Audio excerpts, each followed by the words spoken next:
Attitude is everything.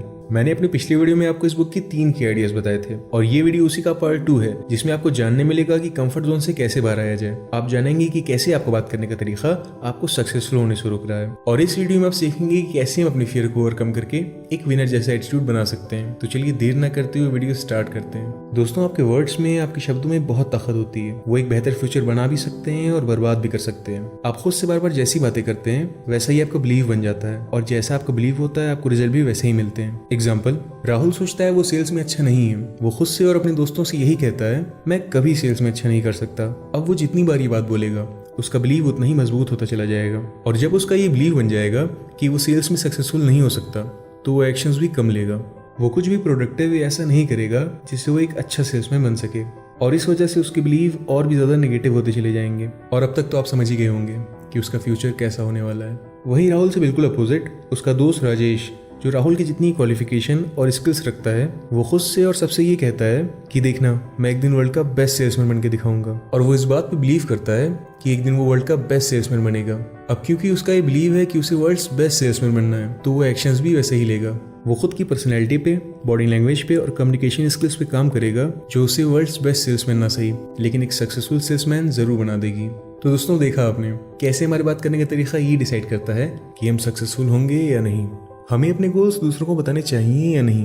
मैंने अभी तक जो एक बात सीखी है वो ये है कि अपने गोल्स कभी किसी नेगेटिव इंसान के साथ डिस्कस मत करिए। वो आपको वो सारे पॉइंट्स बता देंगे कि क्यों आप सक्सेसफुल नहीं हो सकते, और ऐसे लोग ज्यादातर वही होते हैं जिन्होंने अपनी लाइफ में तो कुछ किया नहीं और दूसरों को कुछ बड़ा करते देख नहीं सकते। एग्जाम्पल, मान लीजिए आपको एक बिजनेस स्टार्ट करना है, और उसे स्टार्ट कैसे किया जाए ये अपने चाचा चंपक से पूछेंगे, जिन्होंने अपनी जिंदगी किसी दूसरे की नौकरी करने में गुजार दी। तो क्या लगता है वो आपको क्या एडवाइस देंगे?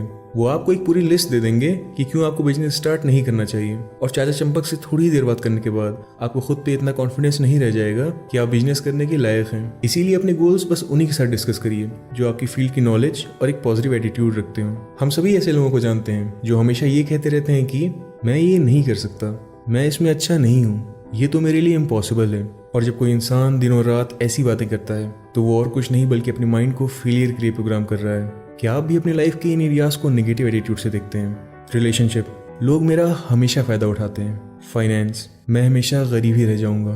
करियर, मुझे पता नहीं है मुझे क्या करना है, शायद मैं कभी कुछ नहीं कर सकता। और अगर आप एक ऐसा नेगेटिव एटीट्यूड रखते हैं तो आपको रिजल्ट भी नेगेटिव ही मिलेगा।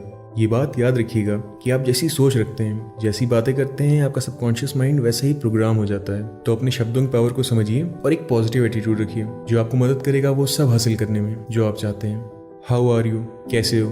अब अगर मैं आपसे पूछूं हाउ आर यू, तो आपका जवाब 2 या 3 वर्ड से ज़्यादा नहीं होगा, और ये 2-3 वर्ड आपके और आपके एटीट्यूड के बारे में बहुत कुछ बता जाते हैं। नॉर्मली इसका जवाब लोग 3 कैटेगरी में देते हैं, नेगेटिव, मीडियोकर और पॉजिटिव। तो आइए इन तीनों कैटेगरी को थोड़ा डीपली समझते हैं। नेगेटिव रिस्पॉन्स, जब आप किसी नेगेटिव इंसान से पूछेंगे हाउ आर यू, तो उनका रिस्पॉन्स ज़्यादातर ये होता है कि मैं बहुत थका हुआ हूँ, आज तो मेरा दिन ही नहीं है, लाइफ में कुछ सही नहीं जा रहा और शायद कभी कुछ सही जाएगा भी नहीं। और ऐसे लोग खुद तो नेगेटिविटी में जीते ही हैं, साथ ही साथ जो उनका हाल पूछता है उन्हें भी नेगेटिव फील कराते हैं। मीडियोकर रिस्पॉन्स, मीडियोकर रिस्पॉन्स वालों का जवाब ये होता है कि बस भाई कट रही है जिंदगी, ठीक ही ठाक है, वही पहले जैसा। अब आप ही बताइए कि आप सच में एक ऐसे इंसान के साथ जिंदगी गुजारना चाहेंगे जो बस जिंदगी काट रहा है? क्या आप ऐसे इंसान के साथ बिजनेस करना चाहेंगे जो पहले जैसी सोच रखता है?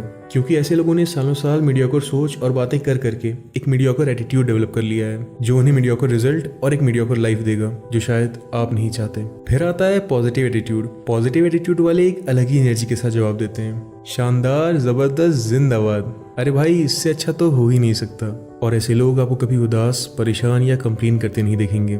ये कभी प्रॉब्लम का रोना नहीं गाते बल्कि सॉल्यूशन में फोकस करते हैं। ऐसे इंसान के साथ हर कोई रहना चाहता है। वो एक पुरानी कहावत है ना, किसी के आने से खुशी होती है तो किसी के जाने से। और आपको एक ऐसा एटीट्यूड डेवलप करना है कि आपके आते ही लोग खुशी से पागल हो जाएं।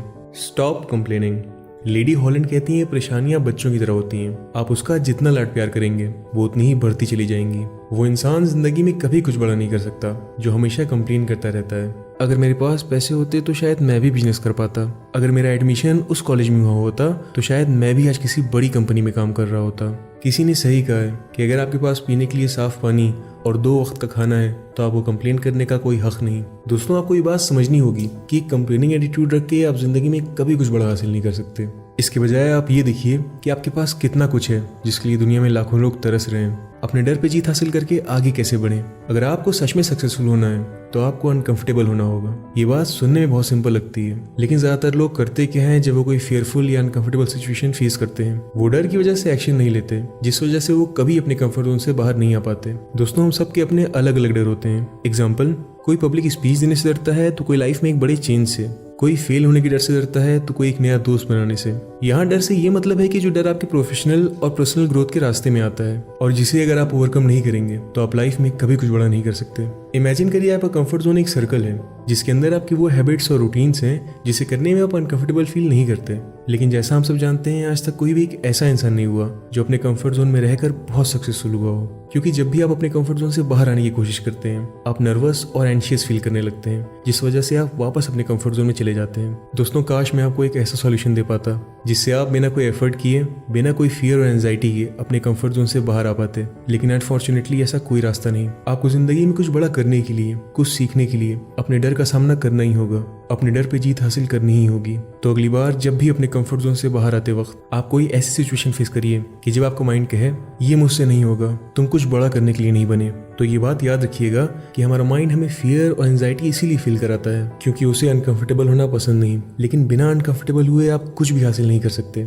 इसीलिए एक पॉजिटिव एटीट्यूड रखते हुए अपने कंफर्ट जोन से कदम बाहर निकालिए। और अगर आपने आज एक कदम भी बाहर निकाला तो आप विनर हैं। क्योंकि दोस्तों, एक दिन में सचिन ने 100 सेंचुरी नहीं मारी, एक दिन में कलाम साहब इस देश के प्रेसिडेंट नहीं बने, लेकिन उनका एटीट्यूड एक विनर जैसा था, इसीलिए वो विनर बने।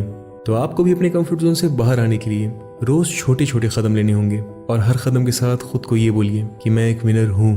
तो दोस्तों, ये था एटीट्यूड इज एवरीथिंग का पार्ट 2। मुझे उम्मीद है आपको ये वीडियो पसंद आई होगी। और अगर आप फ्यूचर में ऐसी नॉलेजेबल बुक्स की समरीज और मोटिवेशनल वीडियोस देखना चाहते हैं तो इस वीडियो को लाइक करके सब्सक्राइब करना मत भूलिएगा। धन्यवाद।